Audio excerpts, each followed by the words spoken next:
Good morning, and God bless you on this Tuesday morning. As we continue our series, Can You Relate? And this whole week we focus on the one character of Moses. Yesterday we talked about Moses the murderer, and today I'd like to title this one, Moses the Stutterer, because Moses had an amazing ability, at least in his first encounter with God, to ask questions, to make excuses, and to flat out tell God, I really don't want I don't want to do what you want me to do. And so you think about the story when Moses is out in the wilderness, he's tending the flocks of his father-in-law, and he suddenly sees this vision of a burning bush. And he notices that the bush seems to be on fire, but it's not consumed.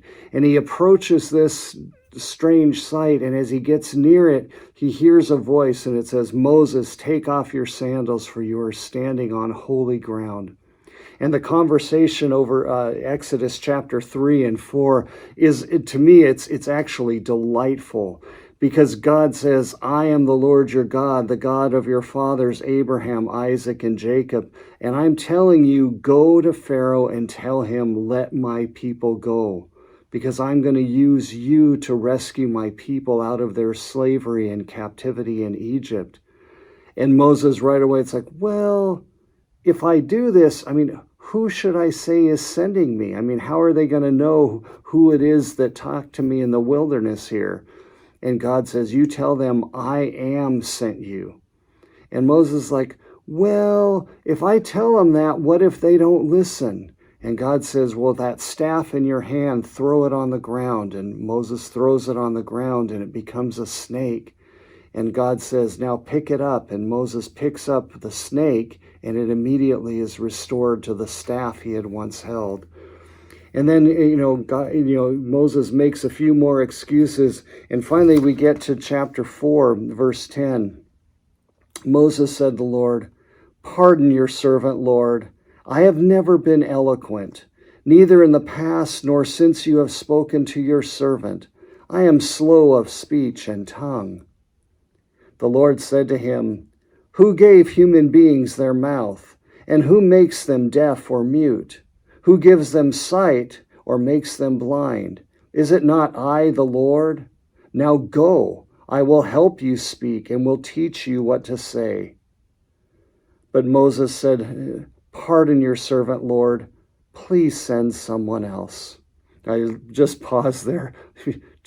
God, okay, I'm going to just get right down to it. Just send somebody else. Please don't make me do this. And then continuing in verse 14.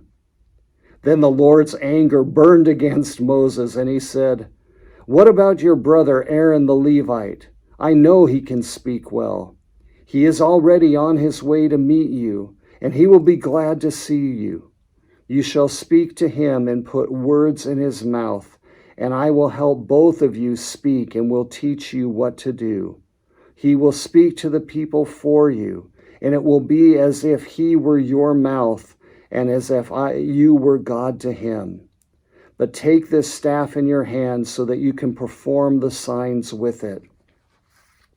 I love it. The Lord's anger burned against him. And even though God seems to be getting pretty annoyed with Moses at this point, he still gives Moses what he's asking for. He's not going to be on this mission alone, but he's going to provide Moses' own brother, Aaron, to be his companion and to really be the one that's going to speak on Moses' behalf.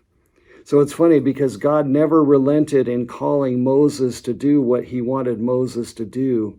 But he even addressed Moses' fears and concerns and gave him what he needed in order to empower him to do the task.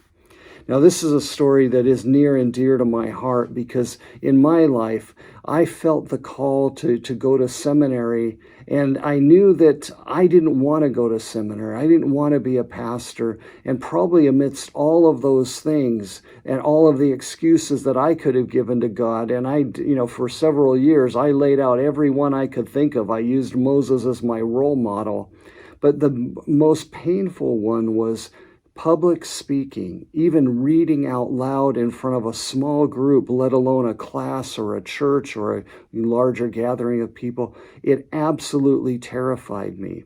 And I think as an adult now, looking back, I think I may have a little bit of dyslexia, and that was part of the problem, that when I'd get nervous, I would jumble the words around and my eyes would skip words, and I would stumble and stutter over the words. And when I felt like clearly that God was directing me to be a pastor, I can't tell you how many times I pleaded with God, God, I simply cannot do this. This is not who I am. In fact, one time I had to just read a simple scripture passage, and I was trembling. And I said, God, if you really want me to do this, I'm going to be dead by the time I'm 30, because I don't think I can handle the stress of this. And of course, God heard those prayers. And over the course of years and practice, preaching and speaking to people has gone from being one of the things I dreaded to one of the things I absolutely love. And I consider it one of the greatest privileges of my calling as a pastor.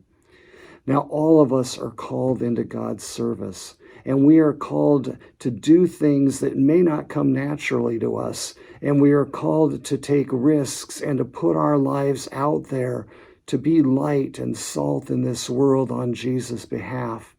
God does not shy away from putting us in situations that make us uncomfortable. But here's the cool thing that we learn from Moses, and hopefully we can apply it to our own lives and the way God is at work in us and through us today. The two passages, from both of them are from the book of Philippians. The first is from Philippians chapter 2, the second half of verse 12 and verse 13. Continue to work out your salvation with fear and trembling, for it is God who works in you to will and to act in order to fulfill his good purpose. I love the way it says that. It's God who is working you to change your will. That the thing that maybe you absolutely thought you never would do or never could do or would never want to do, God is first at work working in your heart, changing it so that what he's calling you to do becomes what you want to do, perhaps more than anything else in the world or in life. It's so cool the way God doesn't just twist and force us into his will. He works and changes our will from the inside to bring it in alignment. Isn't that cool? And the other thing is a little bit later in the letter to the Philippians, in chapter 4, the Apostle Paul writes these words, I can do all things through him who gives me strength. And certainly that was Moses' experience. It was never Moses, the strength of his mouth or his brain or the courage that he had. It was his knowledge that I can't do any of this, but the God who called me is able to do everything he promised and everything he has fulfilled. And you think of all the signs and wonders that he worked in Egypt and that through which he convinced his own people, the Israelites, as he brought them and rescued them from their slavery. God is able. So you may not be Moses the stutterer, but are there areas of your life where you fear to do what God is calling you to do? And can you learn from Moses that God is able? If he has given you the calling, he will give you the ability as well. So God bless you as you reflect on Moses the stutterer and you ask yourself, can I relate?